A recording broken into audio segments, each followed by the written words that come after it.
betul-betul mudah atau susah nih mendapatkan kredit dari Bank Nagari lah khususnya gitu. Gimana nih Pak Gusti ceritanya? Pemerintah sangat menyadari hal tersebut. Sehingga memang dipastikan bahwa kur super mikro berarti sampai dengan 10 juta dan kur mikro sampai dengan 100 tidak boleh pakai agunan Pak Dayat. Nah, kalau untuk mengukur kepercayaan ini gimana orang bank melihatnya? Bank itu dalam pemberian pinjaman hanya 2 prinsip.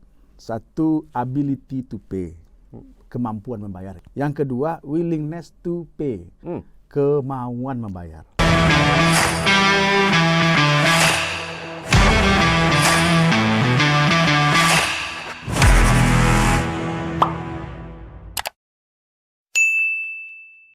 Halo, Assalamualaikum warahmatullahi wabarakatuh. Kembali bersama saya Hidayat di channel Kopi Pahit Hidayat. Channel yang menginformasi, memotivasi, dan menginspirasi. Kali ini kita akan berbicara mengenai bagaimana cara pelaku usaha mikro bisa mendapatkan pembiayaan. Bersama saya sudah hadir Direktur Kredit dan Syariah Bank Nagari, Om Gusti Chandra. Apa kabar? Sehat. Om Dir. Saya panggil Om Dir, Om Direksi gitu. Sukses. Sehat ya? Kopi Hidayat selalu. Nah, siapa sih yang nggak tahu Pak Gusti Chandra, di samping juga dipercaya diamanatkan sebagai Direktur Kredit, juga sebagai Direktur Syariah Bank Nagari. Kita lihat profilnya.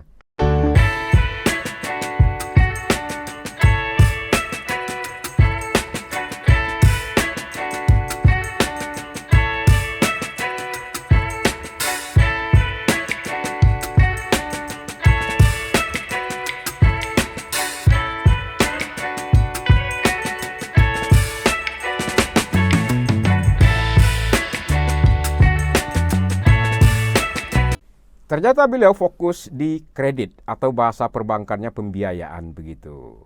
Tadi juga dari profilnya juga alumni pertanian Universitas Andalas. Pertanyaan pertama ini Pak Gusti Chandra. Siap. Kok bisa anak pertanian mengurus perbankan ya? Apa sih rahasianya Pak Gusti? Karena itu menarik Pak Dayat. Iya. IPB, Ya. itu kan pertanian tuh. Itu sangat banyak mereka di perbankan. Sehingga ada yang kasih istilah itu nyeleneh itu, Institut Perbankan Bogor. Nah, jadi sebenarnya hal yang lumrah saja kali ya, mungkin anak-anak pertanian berkiprah di bidang-bidang yang memang tidak harus di Sektor pertanian ya, core-nya. Karena dengan berprofesi sebagai banker, mereka tetap bisa memberikan kontribusi untuk mengembangkan pertanian. Contoh isu mengenai pembiayaan ke pertanian berisiko itu bisa mereka jelaskan ke stakeholder bahwa tidak tepat seperti itu, tergantung bagaimana maintenance-nya. Jadi tetap punya kontribusi dari keilmuan mereka itu. Tapi kan juga ada ilmu-ilmu statistik keuangan yang harus ketika mengelola perbankan, persoalan kehati-hatian, prudential banking itu kan menjadi suatu hal yang tidak bisa dinegosiasikan. Betul. Itu punya di pertanian itu, mata kuliah. Saat kuliah nggak ada. Oh, nggak ada ya? Cuma ternyata setelah kita masuk ke dunia bank itu semuanya bisa dipelajari. Semua bisa dipelajari. Intinya itu? Intinya itu. Karena kita di pertanian sudah terbiasa mungkin dengan bikin analisa, kemudian mempertahankan pendapat. Artinya ilmu-ilmu seperti pemahaman tentang akuntansi dan sebagainya, saya rasa tidak terlalu sulit bagi anak-anak di pertanian. Baik. Pak Gusti, dari referensi yang kita miliki, bahwasanya fungsi perbankan itu kan juga disebut sebagai fungsi intermediasi ya. Betul. Artinya secara sederhana, bank menerima penyaluran dana dari masyarakat, dari pihak ketiga, terus kemudian dikelola dalam bentuk kredit. Itulah bank akhirnya bertumbuh. Di samping juga melayani fasilitas jasa keuangan ya, dan perbankan digitalnya dalam konteks seperti itu. Karena memang khusus sebagai direktur kredit, ini kan juga banyak juga masyarakat kita yang bergerak di pelaku usaha kecil menengah, terutama ya yang mak-mak, bapak-bapak juga yang buka kelontongan, yang buka kuliner, termasuk juga jasa yang lain itu, mereka masih berteriak susah sekali mendapatkan kredit. Padahal sudah ada pembiayaan lain, produk-produk kreditnya. Yang ingin saya tanyakan adalah bisa dijelaskan tidak betul-betul mudah atau susah nih mendapatkan kredit dari Bank Nagari lah khususnya gitu. Gimana nih Pak Gusti ceritanya? Mungkin saya jawabnya dengan data mungkin Pak Dayat. Ya, siap. Kalau dikatakan susah, datanya mengatakan enggak gitu. Karena contoh KUR misalnya. KUR kita itu dipercaya pemerintah tahun 2022 itu 1,3 triliun. 1,3 triliun. Mei habis. Oh. Untuk buat setahun kan, bulan Mei habis. Itu menunjukkan bahwa tidak sulit berarti. Karena begitu banyak masyarakat yang meminta sehingga baru 5 bulan habis. Nah, tentu apa yang membuat pandangan sulit tersebut, intinya begini, bahwa syarat-syarat nasabah itu yang paling kunci adalah memiliki usaha produktif dan mempunyai reputasi baik. Usaha produktif dan reputasi baik. Semuanya KUR bisa akses. Nah, di samping itu kita juga punya non-KUR. Jadi yang nggak bisa masuk ke syarat KUR, kita punya yang namanya, mungkin sudah diketahui oleh masyarakat semua ya, ada KPUM Simama dan sebagainya. Dan itu jumlahnya luar biasa. Dan kemarin kita bisa menembus sampai di atas 300 miliar. Jadi artinya tidak sulit sebenarnya. Tidak sulit sebetulnya. Tidak sulit pada ya. Tapi sulit karena memang tidak memenuhi syarat. Nah begitu. Nah kebetulan syarat buat mikro itu nggak sulit Pak Dayat. Jadi apa aja syaratnya? Nah begini nih Pak Dir, Pak Direktur, Pak Dir, agunannya ndak ada, jaminan susah ini segala macamnya. Gimana sih sesungguhnya? Ya. Pemerintah sangat menyadari hal tersebut. Sehingga memang dipastikan bahwa KUR super mikro berarti sampai dengan 10 juta dan KUR mikro sampai dengan 100 tidak boleh pakai agunan Pak Dayat. Tidak boleh pakai agunan. Tidak boleh. Kalau ada bank yang masih pakai agunan, pemerintah tegas sekarang dengan kebijakan 2023 ini, itu banknya akan disuspend, disanksi. Atau boleh saya tegaskan, bagi siapapun juga pelaku usaha super mikro yang jelas dia produktif, usaha produktif dan bisa dipercaya, untuk kebutuhan modal usaha 10 juta sampai 100 juta, tidak perlu pakai agunan atau jaminan. Ya, tidak perlu pakai agunan tambahan. Tidak perlu pakai agunan tambahan. Terus agunan pertamanya apa? Kepercayaan. Kepercayaan. Jadi artinya semua orang sangat terbuka sekarang ini untuk berusaha.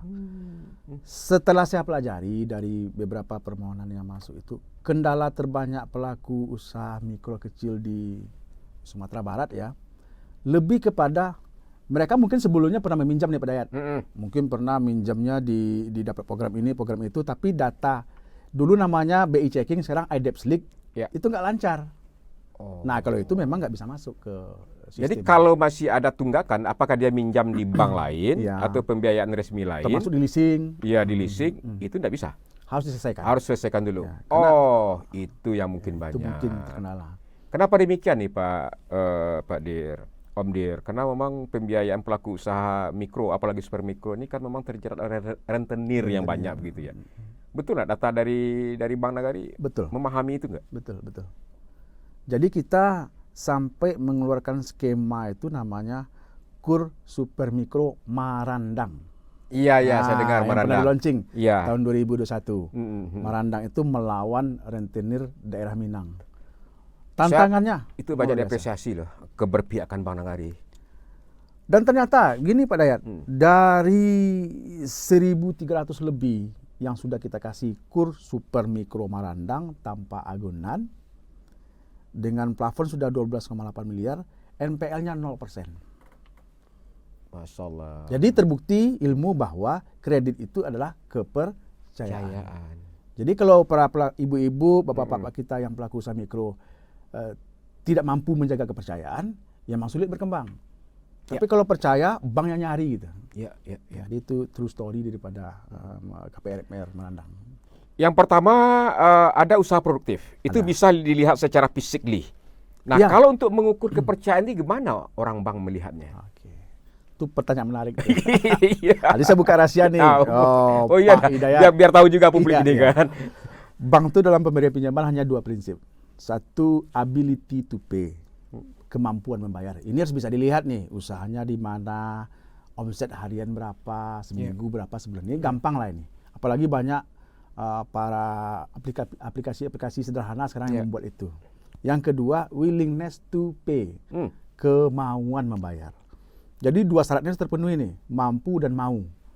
Nah, kemauan tersebut kadang-kadang tercermin dari historical iDebsLink atau BI checking tadi gitu.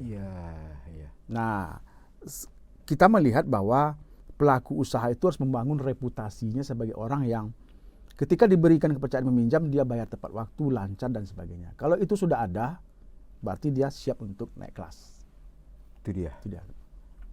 Itu rata-rata yang teriak-teriak ini itu masalahnya ya. Nah, itu. Tidak bisa ditumpahkan kepercayaan oleh bank kepada yang bersangkutan. Karena kemarin Marandang itu pada izin. kita ambil calon debitur 20. Ya. 18 tuh IDEP Slik bermasalah. Cuma 2 yang lolos. Dan saya rasa ini agak merata nih di Sumatera Barat. Jadi bagaimana kepedulian kita mengedukasi nasabah bahwa memang pinjaman itu harus dijaga nama baik kita. Itu dia. Kalau sudah nama baik bersih, berarti banyak skema pemerintah yang luar biasa, termasuk program-program dari dukungan Pak Dayat dari pihak legislatif ya, pemerintah akan bisa mereka ya mendapatkan. Masalahnya di mana banyak yang ditemuan dari Bang Nagari tadi ya? Mereka kurang aware kali. Kadang-kadang tunggakannya itu pada hanya 300.000, ya. 1 juta, 2 juta, yang sebenarnya harusnya bisa diselesaikan. Ini mental. Karena ada juga ini ada orang Minang. Barakan dia utang dibayar gitu kan. Betapa bodohnya kalau mau bayar utang gitu. Ya. Ini kan harus paradigma berpikir yang keliru. Ya. Nah, ada juga seperti itu tuh. Itu ya. Dan fungsi Bang Nagari terus melakukan edukasi dan endorse dalam konteks seperti itu dalam bentuk kegiatan seperti apa aja yang pernah dilakukan oleh Bang Nagari? Kita merupakan bagian dari tim percepatan akses keuangan daerah Sumatera Barat, di mana dalam hal ini ada unsur pemerintah, OJK dan perbankan. Nah, kita sering mengadakan kegiatan business matching, kemudian penyampaian produk-produk perbankan, kemudian juga menyampaikan bahwa kita ini merupakan mitra dari PT Jam Kerida Sumbar, agar masyarakat tidak lagi merasa sulit untuk mengakses layanan perbankan tersebut dan penjaminan. Tinggal mereka tahu, mereka jaga reputasi, dan insya Allah itu akan disupport sedemikian rupa oleh teman-teman. Kemudian kita juga punya melahirkan konsep pengembangan kawasan dengan nama Nagari Elok Sejahtera Syariah. Oh, kreatif juga ya. Apa itu? Nah, itu nanti bagaimana menaik kelaskan ekosistem Nagari itu dari level mungkin sekedar memenuhi kebutuhan hidup di level dasar menjadi komersial.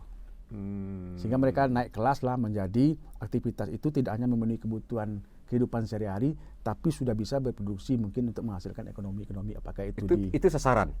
Praktek seperti apa yang dilakukan oleh Bang Nagari untuk mencapai sasaran itu lebih cepat? Ya, pertama tentu kita harus menjelaskan ke masyarakat apa itu fungsi perbankan bersama dengan fungsi-fungsi industri jasa keuangan lain. Kemudian mereka diberikan edukasi literasi, termasuk juga teman-teman yang ada mungkin di ekosistem lain juga bergerak di situ.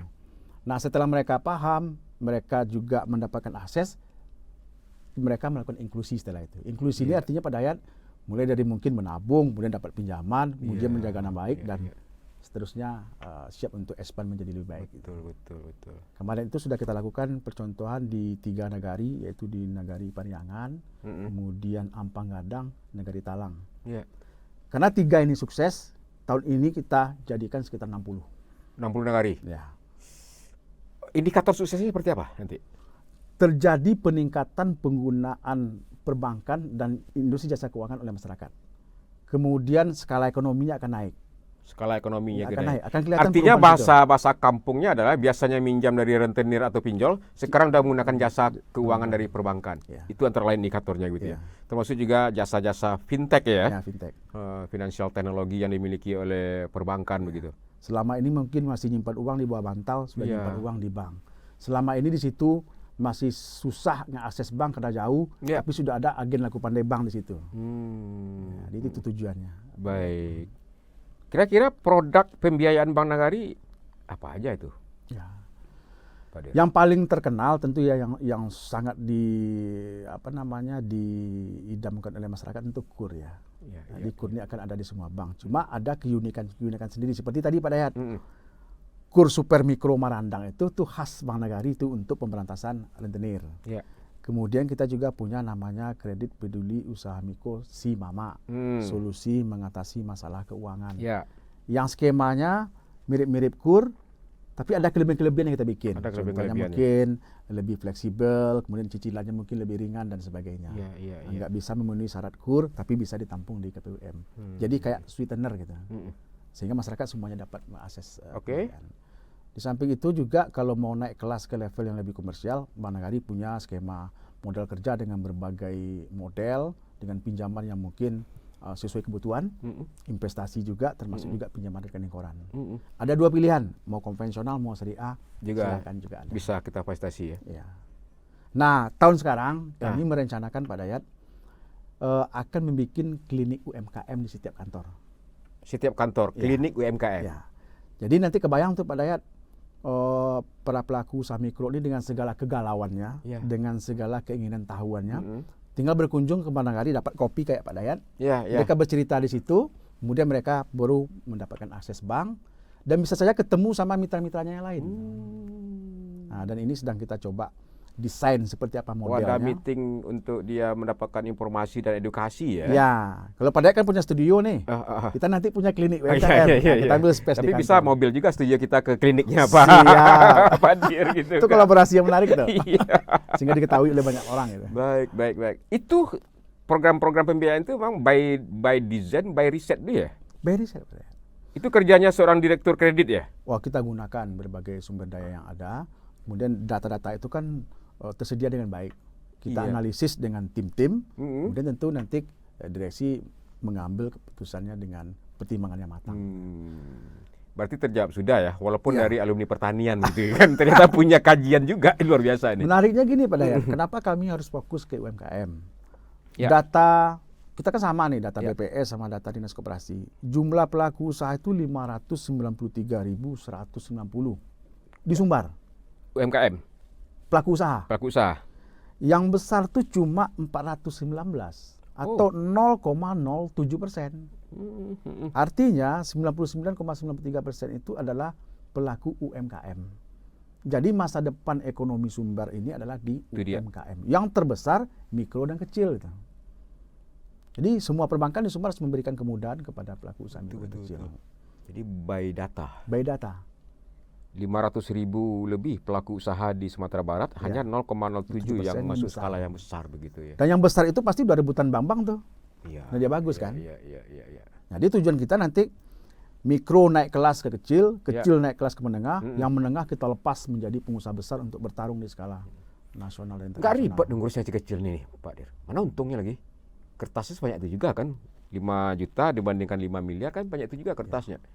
Kalau kita urus tidak dengan suatu dukungan teknologi dan SDM yang handal, memang mahal jadinya Pak Dayat. Jadi memang harus ada unsur digitalisasi di sini. Harus digitalisasi. Ya, jadi artinya masyarakat ngajuin permohonannya gampang, si pelaksana juga aksesnya gampang karena sudah didukung dengan teknologi gitu.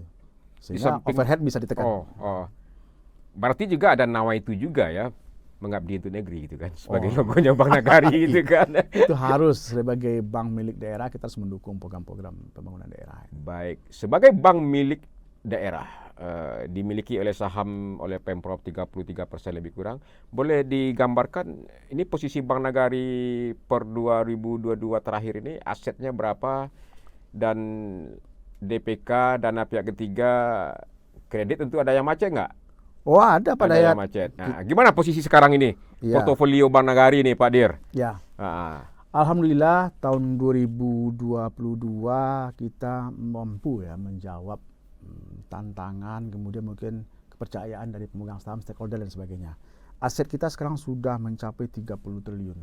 30 triliun. Ya, total perusahaannya, perusahaan yang paling besar di Sumatera Barat, kebanggaan Sumatera Barat.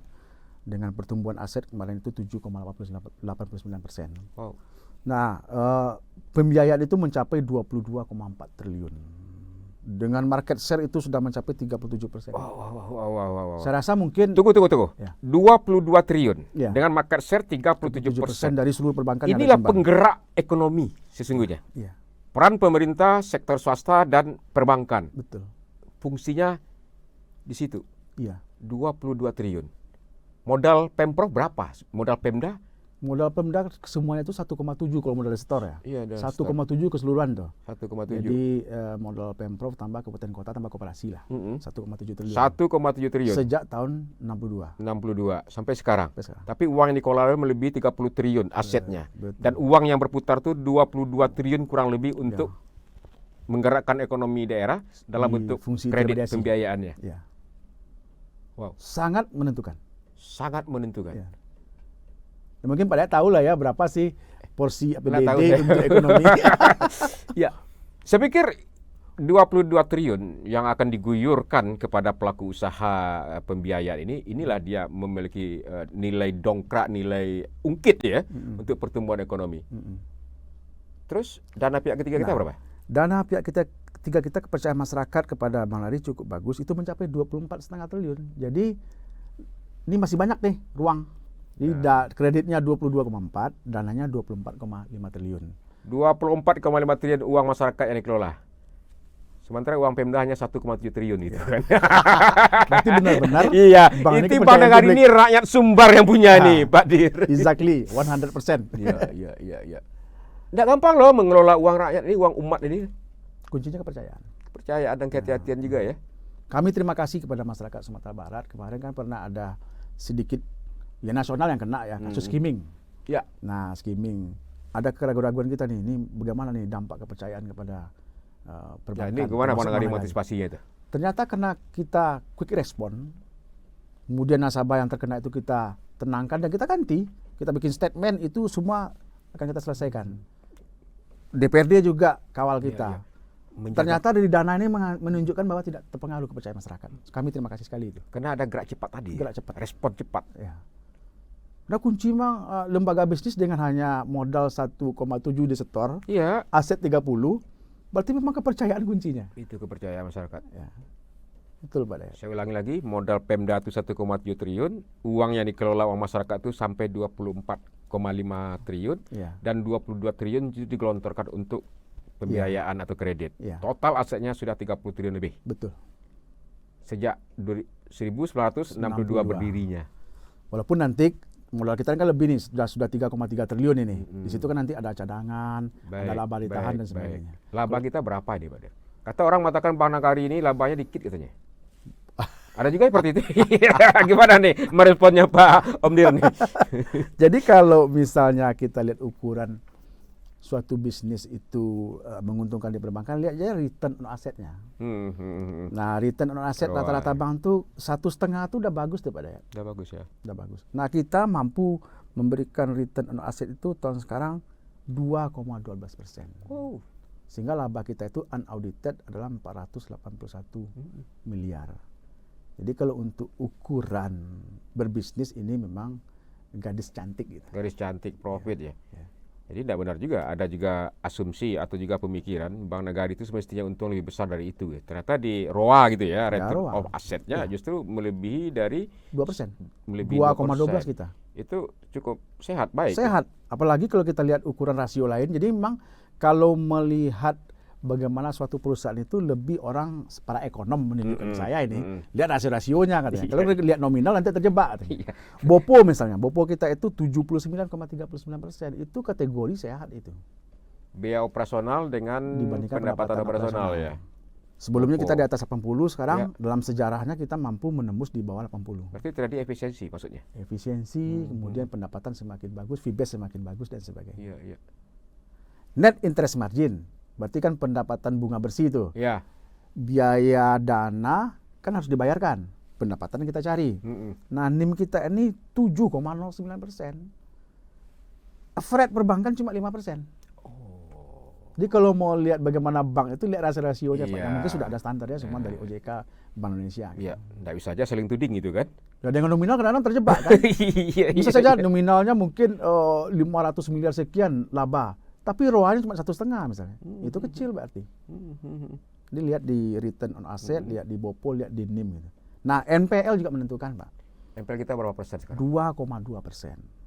Padahal oleh Bank Indonesia maksimal 5. Maksimal 5. Kita di bawah itu 2,2. Dan itu beberapa tahun ini cenderung turun terus. Di tengah dampak pandemi COVID-19. Ini karena memang bagaimana kita menyelesaikan kredit bermasalah, membantu yang butuh restruct, sehingga mereka semua pulih. Nah, harapan kita begitu, Pak. Artinya secara umum daya tahan ekonomi Sumatera Barat, wah keren sekali. Keren berarti. Dari sisi pembiayaan ini 37% ya market share ya. Tentu juga selaras dengan perbankan yang lain ya, perbankan nasional yang beroperasi di Sumatera Barat begitu. Tapi dari potret Bank Nagari, saya pikir keren sekali nih. Ya. Kecuali NPL-nya di atas 5%, DPK kita mandek macamnya kan, atau juga pembiayaannya tidak tumbuh. Kita juga terima kasih nih kepada para perantau karena memang loan to deposit rasio perbankan di Sumbar ini itu udah lama di atas 100% itu Pak Dayat.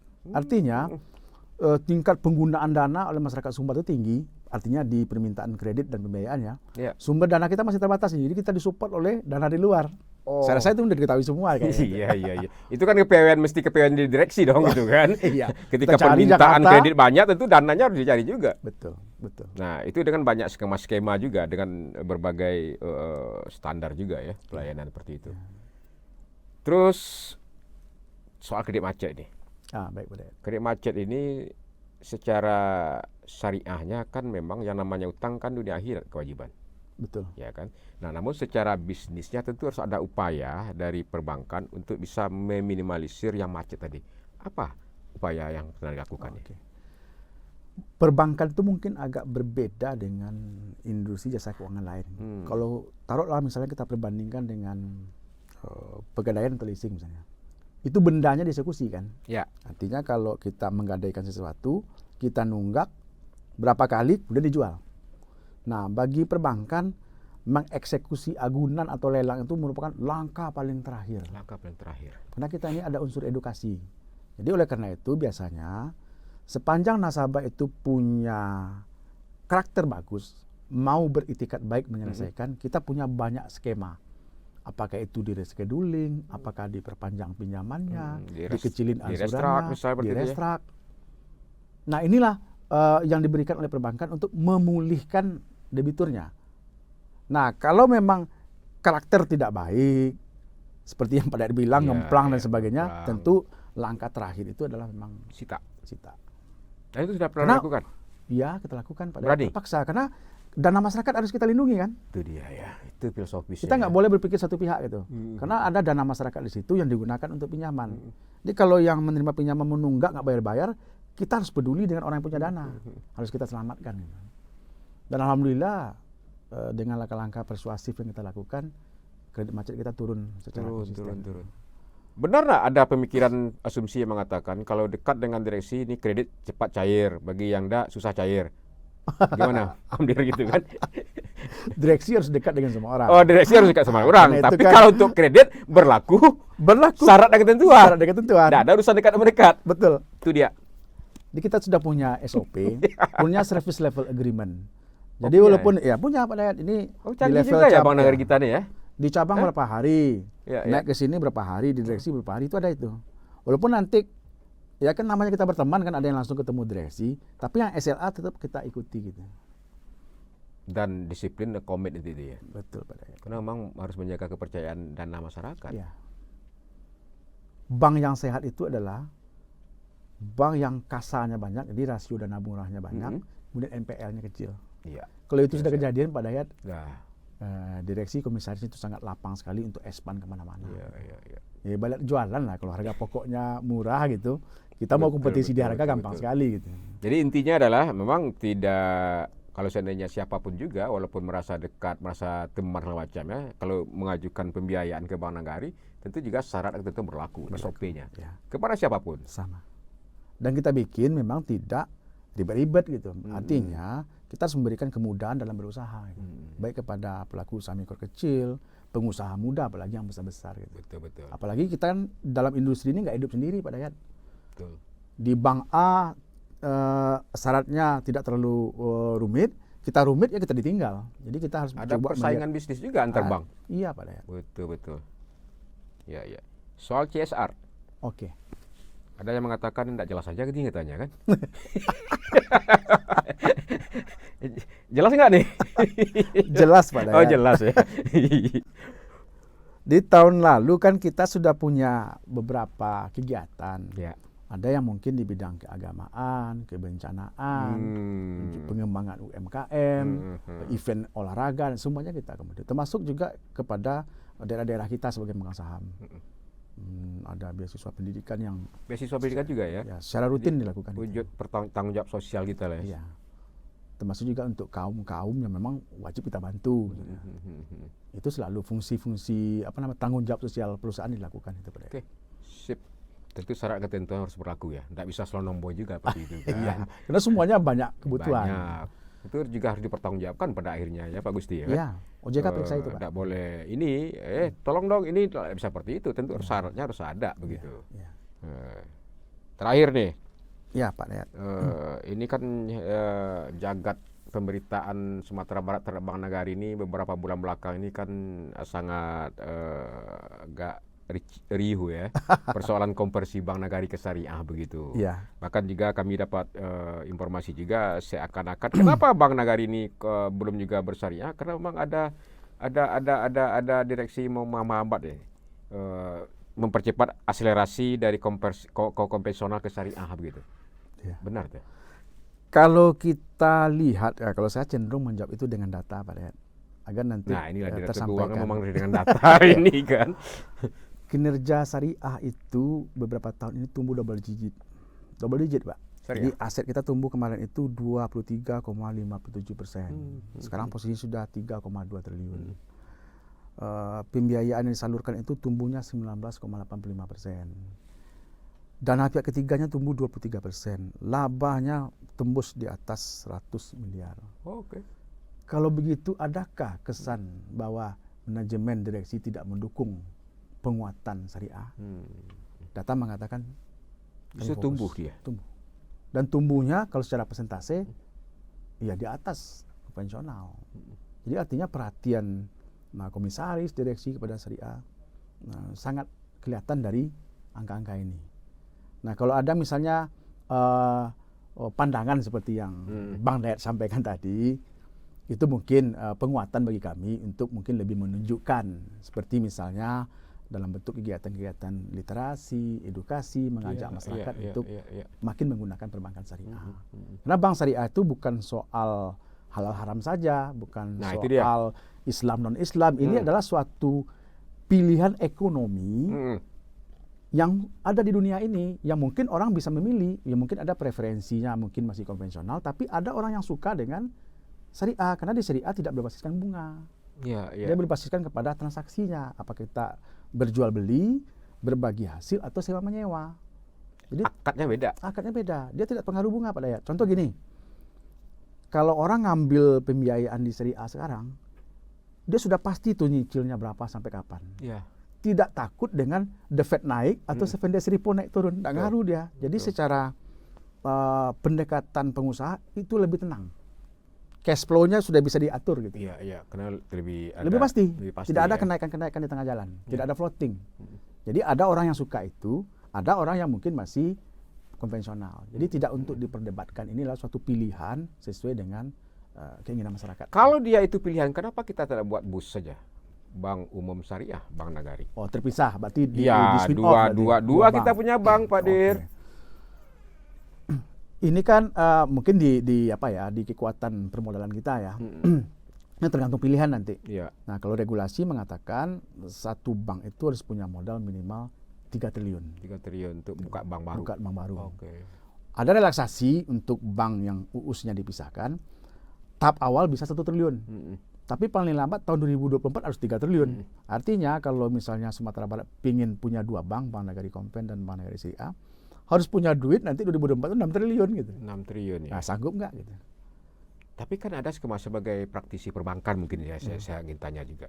Karena juga ada skema pembiayaan untuk modal pendirian bank syariah IPO itu misalnya.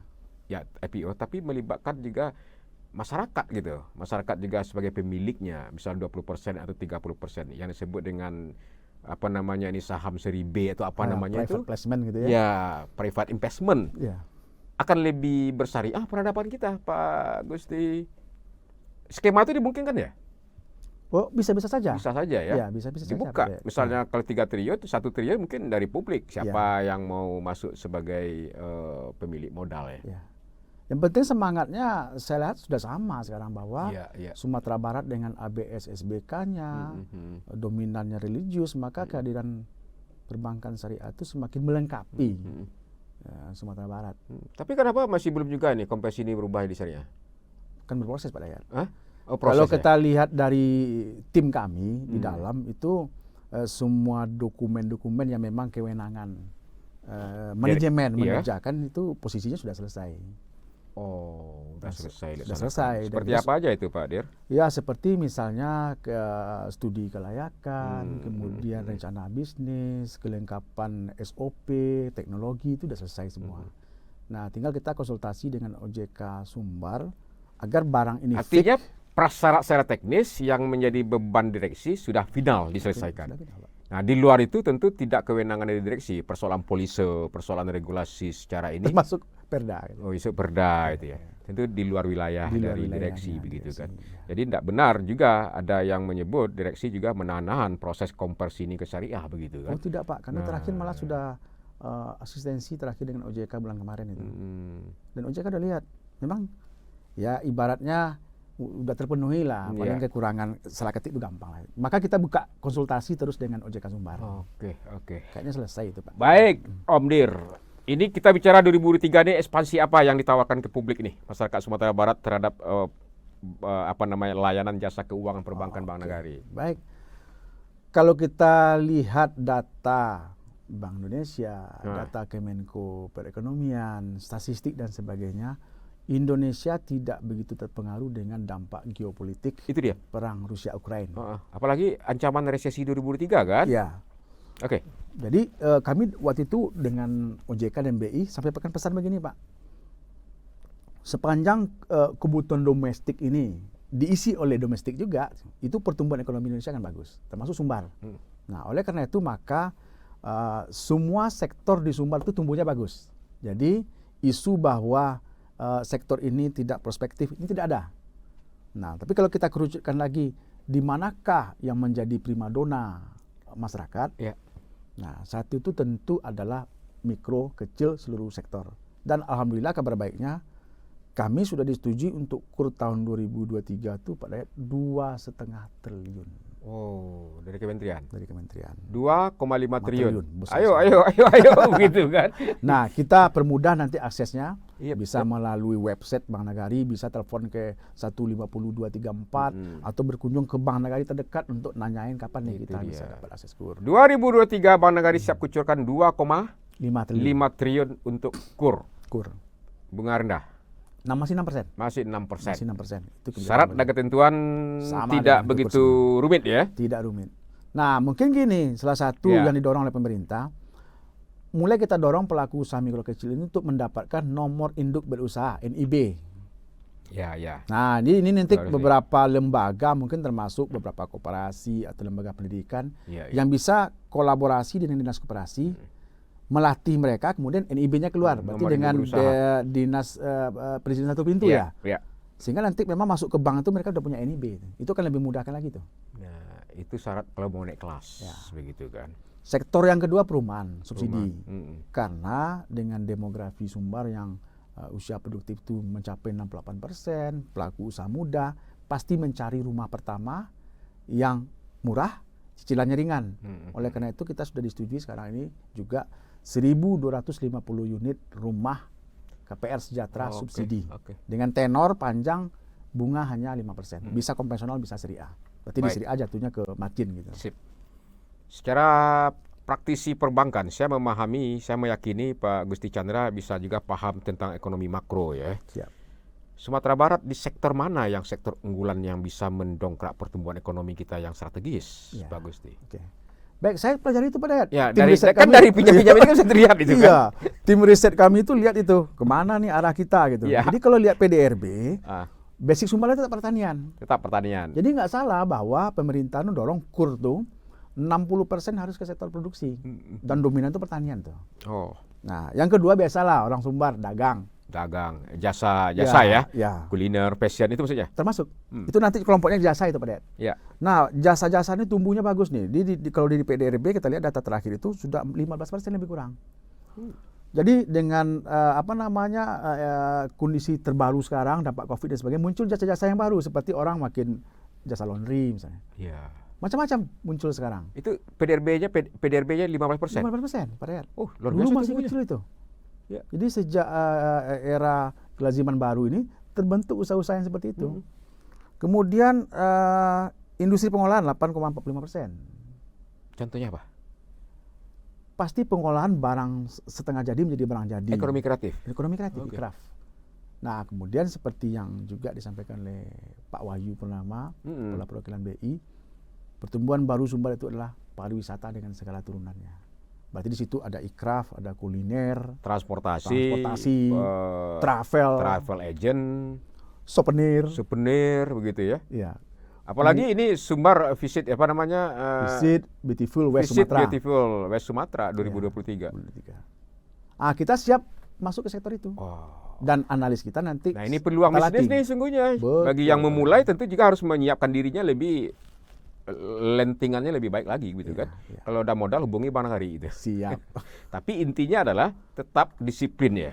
Kerja keras tadi itu ya. Reputasi ya. Kita ini kan masing-masing membangun reputasi, padahal. Kalau seorang debitur itu membangun reputasinya, dia yang patuh dengan cicilan, menjaga nama baik, itu bank ngejar itu. Tapi kalau reputasinya asal minjam gemplang, berarti jangan ke bank, sama teman aja seperti itu loh Pak dia gitu kan. Pinjam sekali, pinjam 2 kali nggak bayar, lah coret begitu. Betul. Iya, reputasi itu memang sangat menentukan sekali begitu. Nah, reputasi itu di datanya itu adalah dulu BI checking, sekarang namanya IDEP slip. Jadi jangan sampai nunggak. Itu aja kunci ya. Itu jangan data. Sampai nunggak. Karena di kementerian itu di sistem Pak Dayat. Ya. Jadi NIK-nya dimasukin, itu keluar data tuh. Kalau dia pernah nunggak, sistemnya nge-reject, jadi nggak bisa dapat. Baik. Terakhir lagi ya. Ini ngomong-ngomong nih Pak Gusti Chandra ini apa lagi mimpinya nih sebagai sekarang kan direktur kredit dan mana? Nggak mau misalnya direktur utama Bank Nasional misalnya kan begitu kan? Apa nih mimpinya lagi nih Pak Gusti Chandra? Punya mimpi nggak lagi kan? Pertama tentu kita menyelesaikan amanah dengan semaksimal mungkin. Itu dulu Pak. Jadi hidup ini kan tahap demi tahap. Ya air mengalir saja. Kalau misalnya diberikan langkah yang lebih dari sekarang ya kita alhamdulillah. Tapi atas kepercayaan sekarang kita laksanakan dengan sebaik-baiknya. Itu ya poinnya. Berikutnya kalau nanti misalnya di hire, dipakai ya biasanya kan tergantung si pemberi amanah. Kita siap. Tapi tetap proses ya. Proses berjalan. Tapi bahagia ya. Alhamdulillah. Karena setelah saya setuju tuh. Dulu orang mengatakan bahwa kunci kebahagiaan itu adalah sukses. Ya. Kebalik ternyata Pak Dayat. Bahwa kunci kesuksesan itu adalah bahagia. Oh begitu ya? Saya mengalami sekarang. Iya. Seorang teolog, musikus, filsuf, dan dokter juga dari Jerman abad 19, Albert Schweitzer mengatakan, sukses bukanlah kunci kebahagiaan. Ketemu. Kebahagiaan adalah kunci kesuksesan. Jika Anda menyukai apa yang Anda lakukan, Anda akan sukses. Nah, bagaimana caranya? Seorang produser film, sutradara, animator dari Amerika, namanya Walt Disney, mengatakan, cara untuk memulai adalah berhenti berbicara dan mulai melakukan. Demikian bincang kita dengan Bapak Gusti Chandra, Direktur Kredit dan Syariah Bank Nagari. Kita ketemu di sesi selanjutnya. Wabillahi taufiq wal hidayah. Wassalamualaikum warahmatullahi wabarakatuh. Waalaikumsalam.